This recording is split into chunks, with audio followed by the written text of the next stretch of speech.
होती हूँ बात सुन के। अगर कोई लड़का आपसे शादी के लिए मिलने आता है और बोलते हैं कि आप अपने पार्टनर में क्या चाहती हैं, और आप बोलो कि मैं एक लविंग हस्बैंड चाहती हूँ, तो क्या लड़का आपको ये बोलेगा नहीं भाई मैं तो लविंग नहीं हूँ, तो हमारा तो नहीं हो पाएगा? या फिर घर जाके अपनी मम्मी को बोले कि मम्मी वो लड़की तो लविंग और केयरिंग पार्टनर चाहती है और हम तो उसको प्यार और केयर नहीं दे सकते, तो हम शादी के लिए मना कर देते हैं। क्या ऐसा है? ऐसा नहीं लग रही हूँ ना? ओके। हेलो एवरीबॉडी, हरे कृष्णा। जब भी लड़कियों से ये पूछा जाता है कि आपको अपने पार्टनर में कौन सी चीजें चाहिए, तो मैं इतना शॉक्ड होती हूँ कि सारी ही लड़कियों की एक जैसी ही वही घिसी पिटी चेकलिस्ट होती है, जिसको देखकर वो किसी इंसान के साथ रिलेशनशिप में आ जाती हैं, शादी कर लेती हैं, उसके बाद पूरी उम्र पछताती हैं। तो आज आपकी हेल्प के लिए मैं आपको बताने वाली हूँ कि आप अगर शादी करने जा रहे हो तो आपको अपने पार्टनर में कौन सी 4 चीजें देखनी चाहिए है।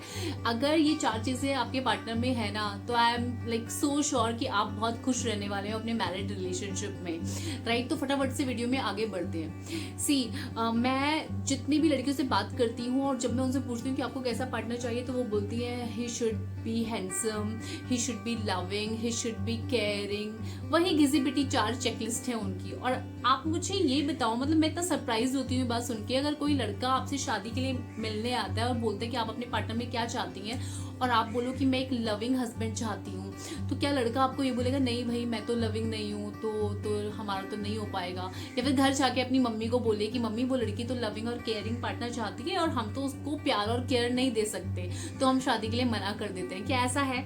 ऐसा नहीं है ना? तो वीडियो के वो 4 पॉइंट बताने से पहले मैं आपको एक इम्पॉर्टेंट बात बता दूं, चाहे आप लड़की हो या लड़के हो, अगर आप किसी इंसान के साथ शादी का सोच रहे हो तो एटलीस्ट 1.5 साल आप देख लो, 1-1.5 साल उसके साथ समय बिता के, क्योंकि तभी आपको किसी इंसान का असली चेहरा समझ में आता है। इमीडिएट किसी को देखकर किसी के लुक्स पर प्रभावित होकर फ्लैट होकर किसी शादी मत करो।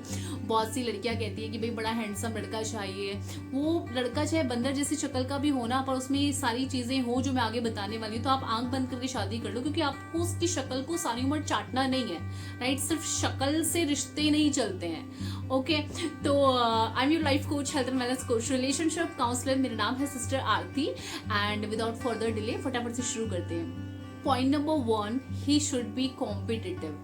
बहुत सारे ऐसे लोग हैं ना जो बिल्कुल, जिनकी सोच 50 साल वाले बुजुर्गों की है, एक बहुत कम एज में, शादी करने की एज में वो बुजुर्गों वाली बातें करते हैं, बुजुर्गों वाली समझदारी वाली बातें नहीं, बट उनकी एक्टिविटीज वैसी रहती है। जैसे हम सुबह जॉब पे जाते हैं, शाम को आके टहल के और खाना खा के सो जाते हैं। उस बंदे का कोई ग्रोथ माइंडसेट है ही नहीं।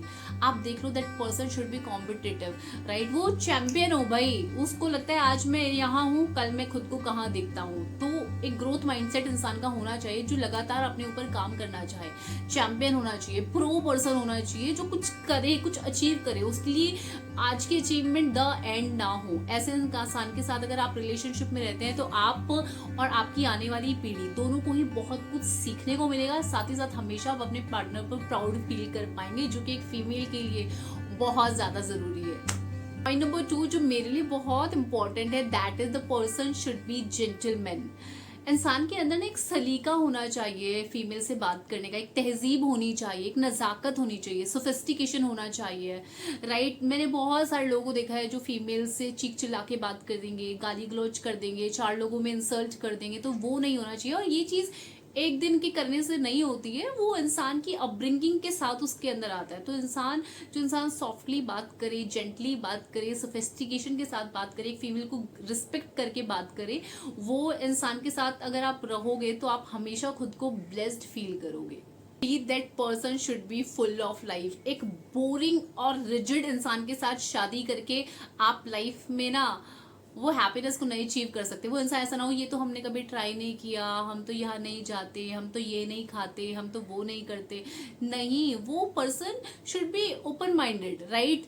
एंड वो रिजिडनेस से बहुत परे हो, उस इंसान को लगे कि हाँ हमें लाइफ एंजॉय करनी है। तो अगर एक ऐसे इंसान के साथ आप शादी करते जो फुल ऑफ लाइफ है, हैप्पी है, आउटगोइंग पर्सन है, तो उसके साथ में you are going to enjoy.